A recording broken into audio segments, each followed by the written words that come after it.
اور جب خلافت اسلامیہ جو کہ اس اسلامی نظام زندگی کی بنیادیں ہیں اور حضور نبی کریم صلی اللہ علیہ وسلم سے اس کا تعلق ہے اور خلافت راشدہ سے،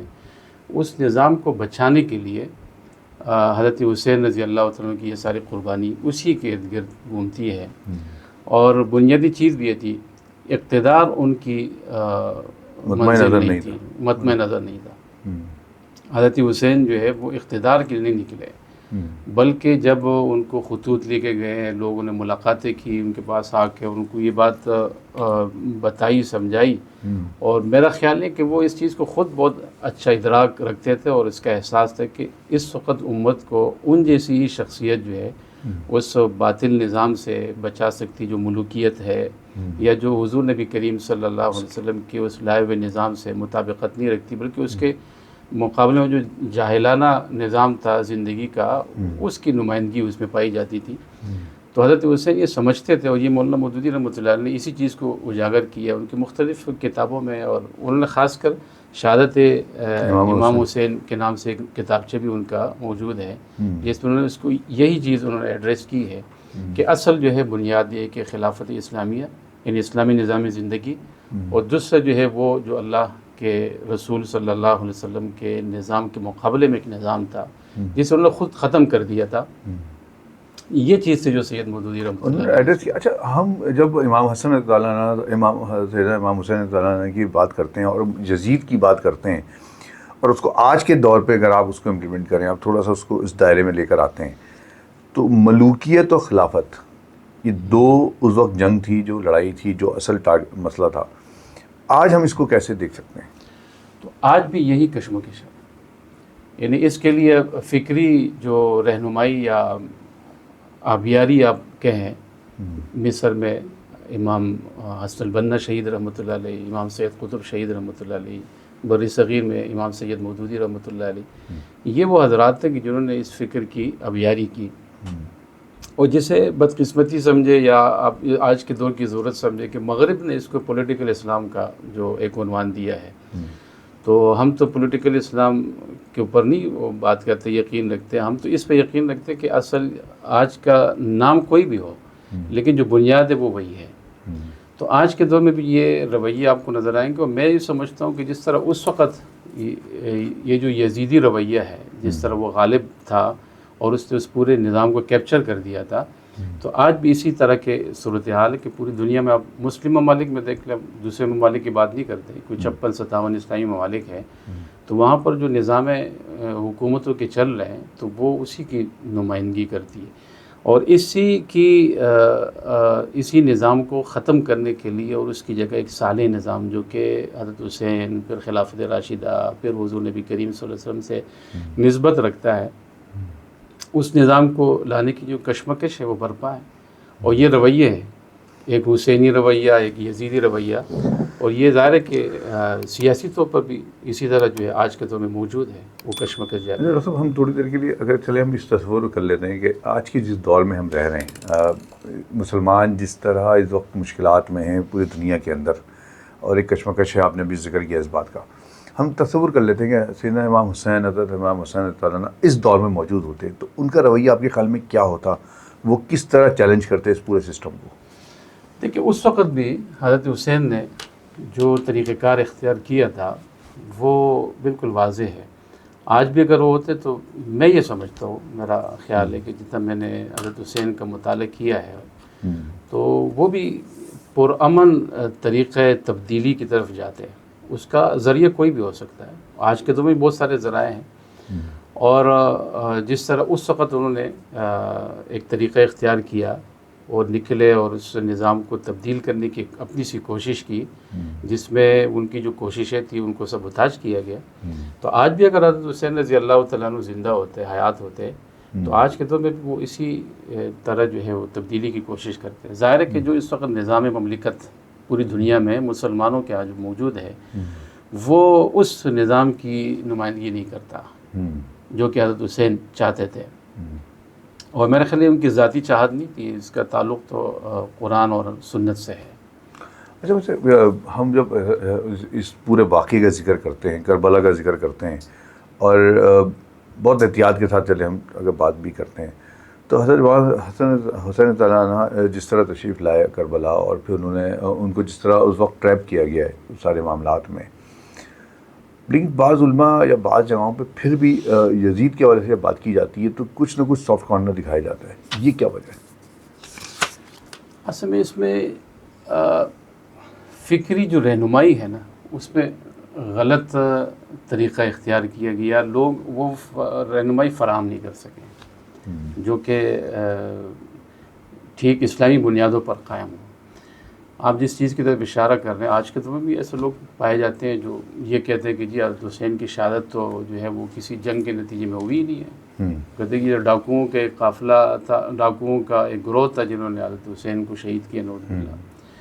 کئی سارے لوگ یہ کہتے ہیں کہ جی وہ تو جو ہے اقتدار چاہتے تھے۔ یہ مسلمانوں کی میں بات کر رہا ہوں جو اس طرح کے ذہن رکھتے ہیں۔ کتابچے انہوں نے لکھے ہیں؟ ہاں، کتابچے موجود ہے، میں جلسے جلوسوں کا بھی سنا، لوگ جو ہے وہ نعرے بھی لگاتے رہے، جو اس طرح کے ہمارے اس میں رپورٹ ہوتے رہے، سوشل میڈیا پہ بھی آتے رہے۔ لیکن اگر بنظر غائب اس کا مطالعہ کیا جائے تو ہمیں یہ بات سمجھ آتی ہے، جتنے بھی تاریخ کے روات ہیں اور مختلف مستند کتابیں جو تاریخ کی، اس کو ہم مطالعہ کرتے تو ہمیں یہی بات سمجھ آتی ہے کہ حضرت حسین رضی اللہ تعالیٰ عنہ جو تھے، اس سارے معاملے کو بہت گہرائی کے ساتھ سوچ سمجھ کے جو ہے وہ انہوں نے اس کو ایڈریس کیا اور نکلے۔ اور میں کبھی سوچتا ہوں کہ حضرت حسین کے ذہن میں تو یہ بات موجود ہوگی کہ امت کے اصل رہنما تو وہی تھے، نواسۂ رسول وہی تھے، اصل امین تو وہی تھے نا، کہ نبی کریم صلی اللہ علیہ وسلم نے فرمایا کہ حسین منی وانا من حسین۔ بالکل، اس سے بڑا سرٹیفکیٹ کوئی نہیں ہو سکتا، اس سے بڑی سند کوئی نہیں ہے کہ امت کا اصل رہنما حسین ہی تھے اس وقت، اور انہوں نے اپنی ذمہ داری کو بالکل ٹھیک طریقے سے بطریق حسن انہوں نے ادا کیا ہے۔ اچھا، لیکن جب ہم یہ آج کے دور میں بھی یزید کی بات کرتے ہیں، ہم کسی کو مثال دیتے ہیں، ہم کہتے ہیں یہ یزید ہے، آج کا یزید ہے، لیکن جو لوگ دلائل دیتے ہیں ان کا کہنا یہ ہے کہ یزید نے بعد میں اس بات کا اظہار کیا کہ یہ کیا ہو گیا مجھ سے، تو کیا یہ اظہار کافی تھا یا واقعی اظہار ہوا بھی تھا کہ نہیں ہوا؟ دیکھیے، اس حوالے سے تو مختلف ہمیں چیزیں ملتی ہیں کہ اظہار کیا، اور بات ایسی چیزیں بھی ملتی ہے کہ جس میں اظہار کا تذکرہ نہیں ہے، ان کو ندامت بھی نہیں ہے۔ لیکن میں یہ سمجھتا ہوں کہ واقعات کا اصل جو وہ پیمانہ، اگر ان واقعات کو کوئی سمجھنا چاہے تو وہ اس کے نتائج ہوتے ہیں۔ تو اس واقعے کا نتیجہ کیا نکلا؟ اس واقعے کا نتیجہ جو تھا وہ یہ تھا کہ جو خلافت اسلامیہ تھی یا اسلامی نظام زندگی تھا، وہ جو ہے پھر کنورٹ ہو کر رہا، اور اس پہ جو ہے ہمیں تو کوئی عملی کوئی ایسا قدم نظر نہیں آتا اس رویے کا، یا جو بھی اب یہ تو ایک عنوان بن گیا نا یزیدیت، تو یہ جو ایک فکر ہے، ایک تھاٹ ہے، اس کی ندامت کا میں کوئی تذکرہ نہیں ملتا، کچھ سمجھ نہیں آتی۔ نہیں، ہم یعنی کہ اس بات کو کہہ سکتے ہیں کہ وہ جو کربلا کے میدان میں جو کچھ ہوا پورے خاندان کے ساتھ اور نواسۂ رسول کے ساتھ جو کچھ ہوا، اس میں جس فرد نے یہ کام کیا، کیا نام تھا جنہوں نے حضرت امام حسین تعالیٰ کو شہید کیا؟ ابن زیاد کے لشکر نے۔ کیا یزید اگر ان کو سزا دے دیتے تو پھر ہمارا کچھ اور کانسیپٹ ہوتا؟ ظاہر ہے کہ یہ اس رویے کو ظاہر کرتا کہ ان کو ندامت تھی، ان کو جو ہے اس پہ ان کی اجازت نہیں تھی، یا جس طرح کی روایت ہمارے پاس پہنچتی رہی ہے، یا جو لوگ اس کو بیان کرتے ہیں تو یہی کہتے ہیں کہ جی ان کو اس پہ ندامت تھی، جیسے آپ نے تذکرہ کیا۔ تو ندامت کے اظہار تو عملی اقدامات سے ہوتا ہے، جو کہ میں نظر نہیں آیا، تاریخ اس کو کوڈ نہیں کرتا۔ چلیں صاحب، میں آج کے اس پارٹ 1 ہمارا جو آج کا، اس کو میں تھوڑی دیر کے لیے ختم کرتا ہوں، لیکن آخری سوال آپ سے یہ ہے کہ ہمارا رویہ یزید کے ساتھ کیا ہونا چاہیے؟ ہم کس طرح مطلب تبرئے کریں، بدعائیں دیں، یا کیا رویہ ہونا چاہیے ہمارا؟ دیکھیں، اس میں اہل سنت والجماعت کا جو موقف ہے وہ یہ ہے کہ کسی کو لعنت کرنا، کسی فرد معین کو لعنت کرنا، اہل سنت والجماعت اس کی تائید نہیں کرتی۔ ٹھیک ہے۔ اور سید مودودی رحمۃ اللہ علیہ کا آپ شروع میں تذکرہ آپ نے کیا، تو سید صاحب نے اس حوالے سے لکھا ہے کہ کسی اجتماعیت کو تو لعنت کی جا سکتی، یعنی مثال کے طور پر ایسی اجتماعیت جو ظالم ہے، یعنی آپ کہہ سکتے کہ اللہ ظالموں پہ لعنت فرما، تو لیکن فرد معین پر لعنت نہیں کرنی چاہیے. یہ سید مودودی رحمۃ اللہ علیہ کا موقف ہے، اور میرا خیال ہے کہ بہتر موقف یہی ہے. لیکن بعض چیزیں ایسی ہیں کہ اس کا فیصلہ ہم نہیں کر سکتے ہیں. جو نتائج کے اعتبار سے جو چیز تھی وہ ہم نے رکھی، جو فکری چیزیں تھیں، جو اس نظریے کے لیے اور اس نظام زندگی کے لیے جو اسلام کے احکامات ہیں اس کی چھتری کی تلے ہم اگر دیکھیں تو اس کا تو ہم کوئی فیصلہ کر سکتے ہیں کہ اس کے نتائج ٹھیک تھے، اس کے نتائج ٹھیک نہیں، تو یہ رویہ ہونا چاہیے تھا، یہ نہیں ہونا چاہیے تھا. لیکن کسی کے اوپر یہ فتویٰ صادر کرنا یا یہ کہ کوئی فیصلہ کسی کے جنت جہنم کا، باوجود یہ کہ قرآن و سنت کی بہت سارے دلائل سے چیزیں ثابت ہوتی ہے، لیکن شرعی مزاج یہ نہیں ہے کہ آپ کسی کا فیصلہ سنائیں. تو بعض چیزیں ایسی ہیں کہ جو یہ حشر کا میدان اللہ نے اسی لیے بنایا ہے کہ بعض چیزوں کا فیصلہ وہاں ہوگا اور کوئی وہاں پر اپوزیشن نہیں ہوگا، وہاں کوئی جو ہے اس فیصلے کی مخالفت نہیں کر پائے گا. تو میں تو یہ سمجھتا ہوں کہ کسی فرد معین چاہے وہ یزید ہی کیوں نہ ہو، لعنت نہیں کرنی چاہیے، لیکن یہ رویہ بھی ٹھیک نہیں ہے کہ آپ ان کے لیے دعائیں کریں